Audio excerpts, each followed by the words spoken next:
राजा दरदम्मा ने ऋषिवर से पूछा कि हे दीनों के दयानाथ, पुरुषोत्तम मास में दीपदान का क्या फल है, कृपा कर मुझसे बतलाइए।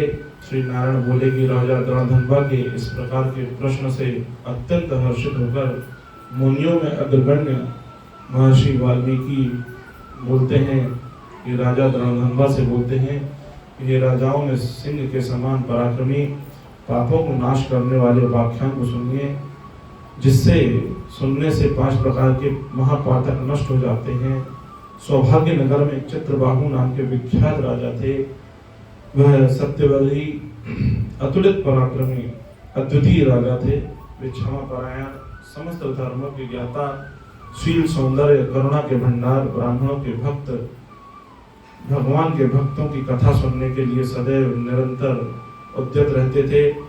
उनकी रानी का नाम चंद्रकला था, जो 64 कलाओं को जानने वाली थी। राजा चित्रबाहु राजा पृथ्वी पर भोग करने लगे। श्री कृष्ण के अतिरिक्त वह किसी दूसरे को देवता नहीं मानते थे। एक दिन की बात है, महाराज चित्रबाहु ने दूर से ही आए मुनिराज अगस्त्य को देख लिया।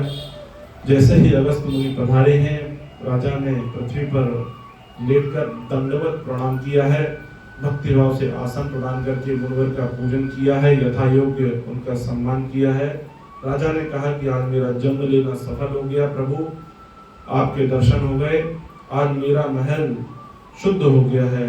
जो आप जैसे श्री कृष्ण की आराधना करने वाले मेरे भवन में पधारे हैं, आपकी दृष्टि डालते ही मैं पाप राशि से मुक्त हो गया हूँ। महर्षि अगस्त्य ने कहा कि हे चित्रबाहु, हे महान भाग्यशाली, हे राजन, आप बहुत धन्य हैं, आपकी प्रजा धन्य है। आप जो वैष्णवों की इतनी सेवा करते हैं, रक्षा करते हैं, जिस राष्ट्र में आपके जैसे वैष्णव राजा राज्य करते हैं, उस राष्ट्र का सदैव कल्याण होगा। इसके बाद श्री कृष्ण के चरणों को प्रणाम करते हैं चित्रबाहु।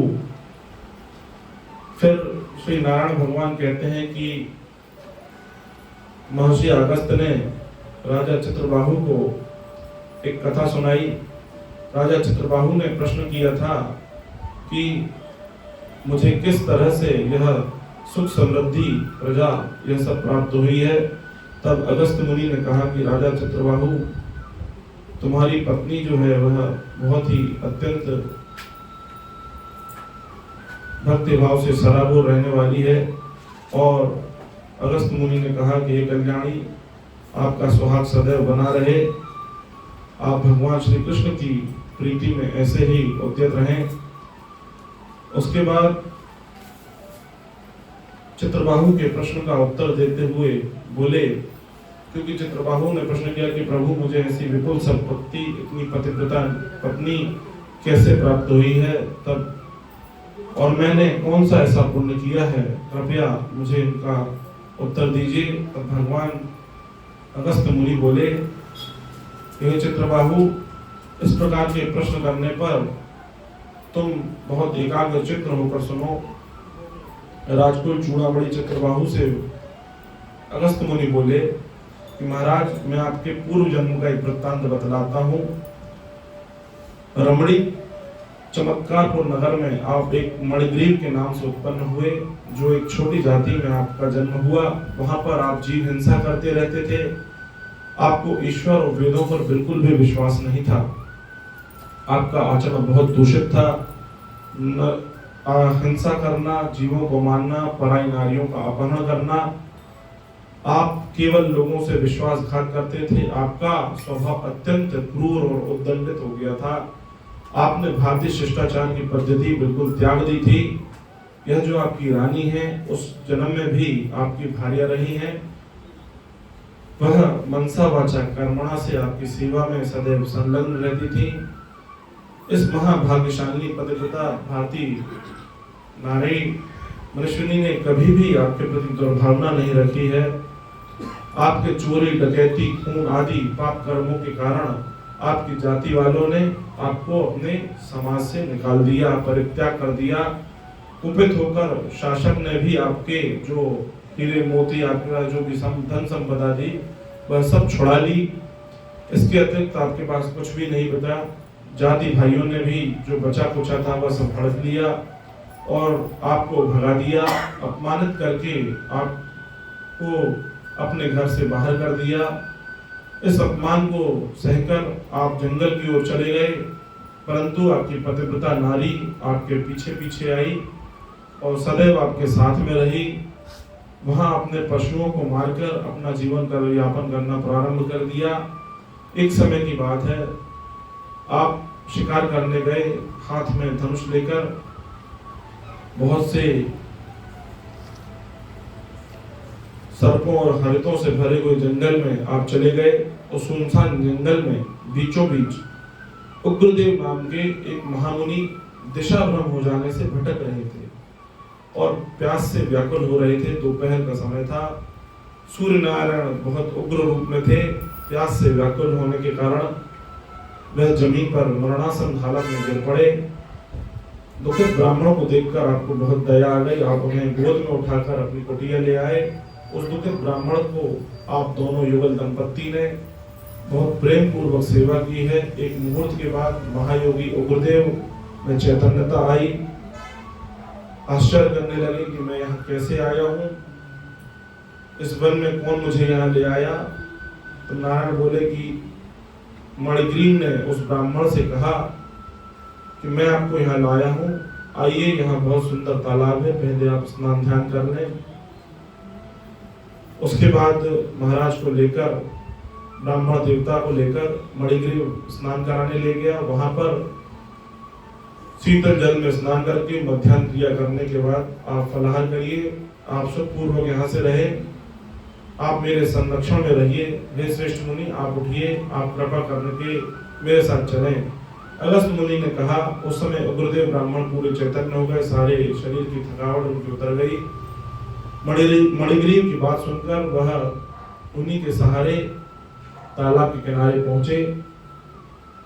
अगस्त मुनि बोले, हे चित्रबाहु, बरगद के पेड़ से शोभायमान तालाब के किनारे आप बैठ गए। बरगद की छाया में बैठकर आपने विश्राम किया। फिर ब्राह्मण देवता ने नित्य कर्म करने के पश्चात भगवान श्री कृष्ण का पूजन किया है। देवर्षि और अपने पितरों को तर्पण करने के बाद सुंदर शीतल जलपान किया है। अनंतर उग्रदेव ब्राह्मण बरगद के पेड़ के पास आकर बैठ गए। मणिग्रीव ने अपनी पत्नी से कहा कि ब्राह्मण देवता के लिए अतिथि सत्कार करो, जाओ कुछ खाने को लेकर आओ। आपकी पत्नी तुरंत ही कुछ फल लेने चली गई और मणिग्रीव ने कहा कि हे ब्राह्मण देवता, आप ही हमें तारने आए हो, जो हमारी इस कुटिया में आप पधारे हो। आपके दर्शन मात्र से ही मेरे पाप कट गए हैं। इस प्रकार कहने पर बड़े प्रसन्न हुए और इतने में ही उसकी पत्नी फल लेकर आ गई और आम के फलों को तुरंत ही ब्राह्मण देवता को दिया। मणिग्रीव फिर मुनिराज से बोला कि हे ब्राह्मण देवता, इन फलों को आप ग्रहण कीजिए और हमें कृतार्थ कीजिए। तो गुरुदेव ने कहा, अरे भाई, मैं तुम्हें जानता नहीं हूँ, तुम कौन हो, अपना परिचय दो। तब मणिग्रीव ने अपना परिचय दिया, अपने लोगों से, अपनी बिरादरी वालों से, अपने भाई बंधुओं का त्यागा हुआ हूँ, अपनी पूरी व्यथा कथा उस ब्राह्मण के सामने सुनाई है। मणिग्रीव ने उग्रदेव के पैरों को अपने गोद पर रखकर बार बार दबाया। फिर एक बात पूछी। मणिग्रीव ने कहा कि हे मुनिश्रेष्ठ, आपको कहाँ जाना है? इस सुनसान जंगल में, पानी रहित खूंखार जानवरों से भरे हुए जंगल में आप कैसे आ गए हैं? उग्रदेव ने कहा कि हे बड़भागी, मैं ब्राह्मण हूँ, प्रयाग जाने का विचार कर रहा था। इस समय रास्ता न जानने का भयंकर वन में मैं भटक गया था। उस जगह थकावट और प्यास के कारण बेचैनी हुई और मैं मरणासन स्थिति में पहुंच गया। तब तुमने मुझे जीवन दान दिया है। अब बोलो, मैं तुम्हें क्या दे सकता हूँ? हे मणिग्रीव, ऐसा कौन सा दुख तुम दुर्युगल दंपत्ति पर आ पड़ा कि तुम्हें इतने घने जंगल में रहना पड़ रहा है? उस दुख को मुझे बताओ, मैं उस क्लेश को दूर कर दूंगा। महर्षि अगस्त्य ने कहा कि उग्रदेव ब्राह्मण ने इस प्रकार के ललित वचन सुनकर अपनी पत्नी के सामने ही उन मुनिराज उग्रदेव का विनय पूर्वक अनुनय विनय किया है। दरिद्रता रूपी समुद्र से पार जाने के लिए इच्छा प्रकट की है। मणिग्रीव ने अपना सारा वृत्तांत बतलाया है कि हम कैसे हिंसा करते थे, लोगों को लूटते थे इस तरह से अपना सारा वृत्तांत बता रहा कि मेरे जाति भाइयों ने मुझे नगर से त्याग दिया, इस कारण हम इस इतने घने जंगल में आ गए हैं। यहाँ पर अध्याय पूर्ण होता है। श्री बृहन्नारदीय पुराणे पुरुषोत्तम महात्म्य श्री नारायण नारद संवादे तृणदंडोपाख्यान 23वां अध्याय समाप्त होता है। बोलिए पुरुषोत्तम भगवान की जय।